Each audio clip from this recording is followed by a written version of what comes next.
Eh, Oke, semuanya, teman-teman, thank you banget yang udah subscribe, udah nonton video gue yang kemarin. Mungkin kalau baru ada yang join, ada yang baru nonton, eh kenalin, eh gue Gilang. Gue bikin video ini sebagai sebuah memo, sebagai sebuah catatan perjuangan tentang perjuangan anak gue, Glorian atau Rian, melawan kanker livernya atau hepatoblastoma. Dan sesuai yang gue udah bilang kemarin-kemarin, tujuan gue bikin video ini adalah untuk sharing pengalaman gue sebagai orang tua dari pejuang cancer gitu ya, dan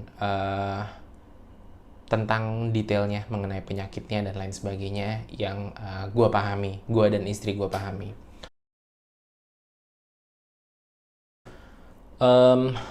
Oke, mungkin di kesempatan kemarin gue udah sempet cerita tentang awal diagnosanya gitu ya, gimana ceritanya anak gue bisa terdiagnosa dengan hepatoblastoma stadium 4 gitu.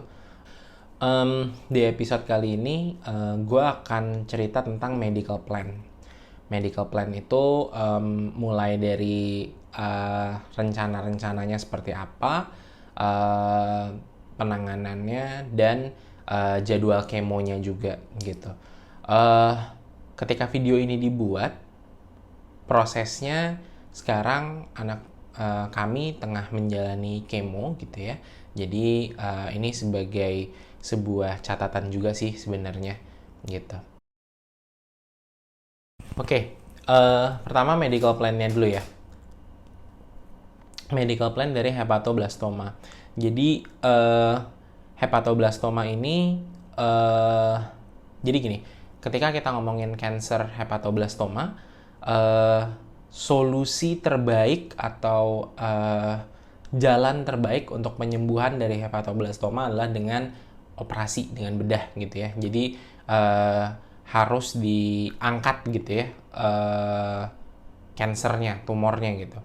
Nah, maka dari itu untuk kasus anak saya sekarang, anak gue nih sekarang, hepatoblastomanya ini ditangani oleh eh, tim dokter gitu ya. Nah, timnya tuh pertama terdiri dari siapa aja? Timnya ini pertama ada dari Profesor Hanifah Oswari. Beliau adalah spesialis anak ahli hepar gitu. Terus ada juga dokter bedah anak, dan juga ada juga dokter spesialis anak subspesialisasi onkologi. Nah, ini yang bertanggung jawab dengan kemoterapi dan lain sebagainya.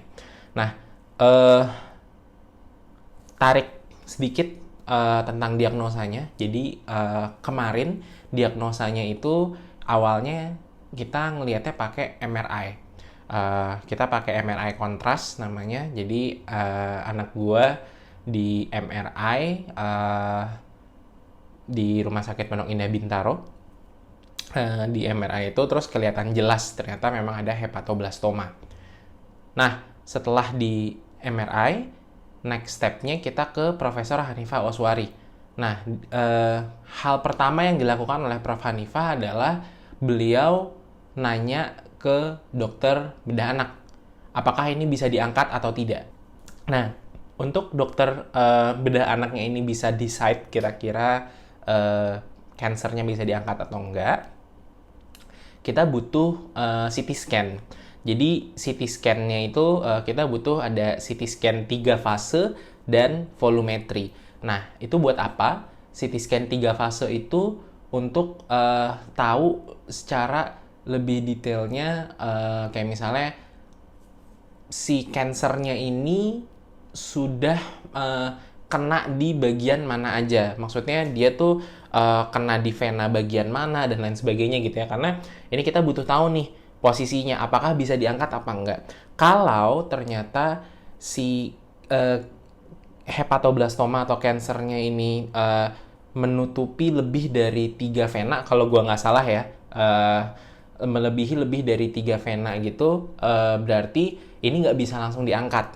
artinya. Jadi karena terlalu banyak aliran darah yang melalui bagian kansernya itu sendiri. Jadi kalau misalnya langsung diangkat itu sangat berbahaya. Nah, eh, terus kalau volumetri, kalau tadi itu kan CT scan 3 fase ya. Kalau volumetri itu dipakai untuk tahu kira-kira kondisi hatinya itu berapa persen sih yang masih dalam keadaan baik gitu. Nah, jadi setelah dari Profesor Hanifah, yang kita lakukan adalah gue sama anak gue CT scan gitu ya. Gue nganterin dia CT scan di RSCM Kencana.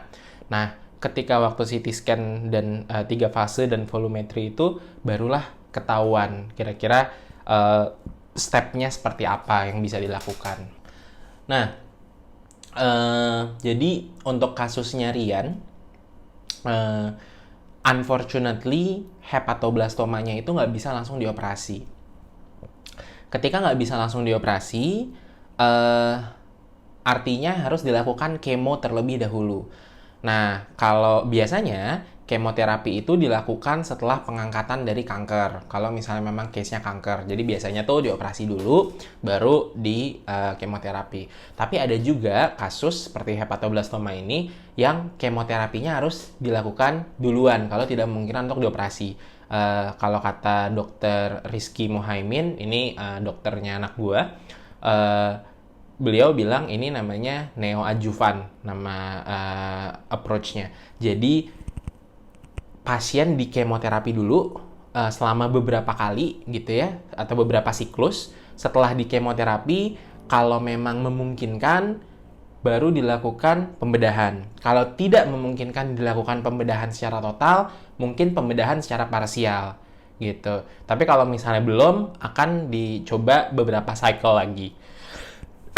Jadi kurang lebih prosesnya seperti itu untuk si kemoterapi. Nah, mungkin ada yang pernah dengar tentang biopsi gitu ya, kayak untuk tahu seberapa jenisnya ini seperti apa, si kansernya gitu ya. Biasanya tuh kalau orang terdeteksi dengan kanker, sebelum di-decide untuk melakukan operasi, itu biasanya ada step di biopsi. Nah, tapi again, kalau kata dokter Rizky, untuk case hepatoblastoma, ini biasanya nggak perlu di biopsi. Kenapa? Karena ini adalah kanker yang karakteristiknya itu udah bisa kedetek dari CT scan 3 fase dan volumetri sama AFP gitu, tes darah AFP. Jadi tes deteksi tumor darah AFP itu bisa kelihatan tuh seberapa aktif tumornya dan lain sebagainya lah di dalam tubuh. Nah, atas dasar itu akhirnya Rian nggak perlu di biopsi dulu. Jadi kalau biopsi itu biasanya di bedah dulu gitu ya, terus diambil sel kankernya gitu ya, terus dipelajari gitu, ini kira-kira seganas apa dan lain sebagainya. Kalau nggak salah seperti itu. Nah, tapi untuk kasusnya Rian, karena ini hepatoblastoma, kita nggak perlu biopsi dulu gitu.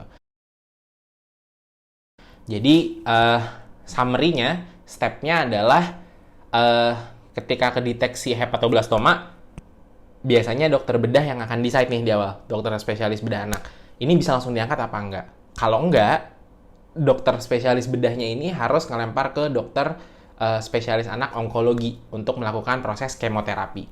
Nah, setelah kemoterapi, dievaluate bareng dengan alat ukur yang sama. Jadi kalau di awal diukurnya pakai CT scan dan CT scan 3 fase dan volumetri gitu ya.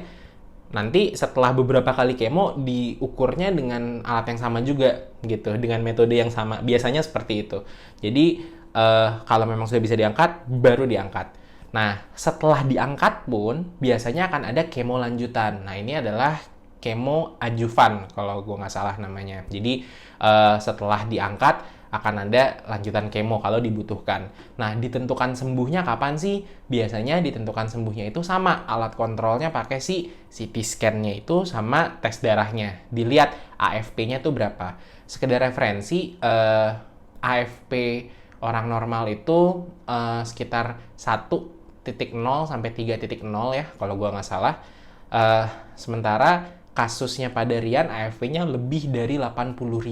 Jadi memang sel tumornya sangat aktif gitu ya. Jadi memang itu udah hampir dipastikan karakteristik dari hepatoblastoma. Tapi AFP sendiri tidak bisa menjelaskan bahwa ini tuh cancer apa atau tumor apa tanpa diikuti dengan CT scan atau MRI, tergantung case-nya apa. Tapi kalau hepatoblastoma biasanya CT scan. Kurang lebih itu summary-nya ya mengenai plan-nya. Nah, ini ada sedikit chart gue dapet dari kakak gue. Ini dapat dari temennya sih yang dokter juga. Thank you dokter Herwasto, spesialis anak. Ini chartnya, gambarannya kalau misalnya kasus pada umumnya ya, tapi ini bukan yang spesialis di hepatonya, maksudnya bukan kasus di hepatonya. Kalau kasus hepatoblastoma yang kayak tadi gue bilang nggak perlu pakai biopsi, cuman ini gambarannya kayak gini nih. Jadi kalau teman-teman lihat tuh si siapa namanya resectable tuh maksudnya recess tuh ini ya, resect tuh maksudnya operasi gitu ya.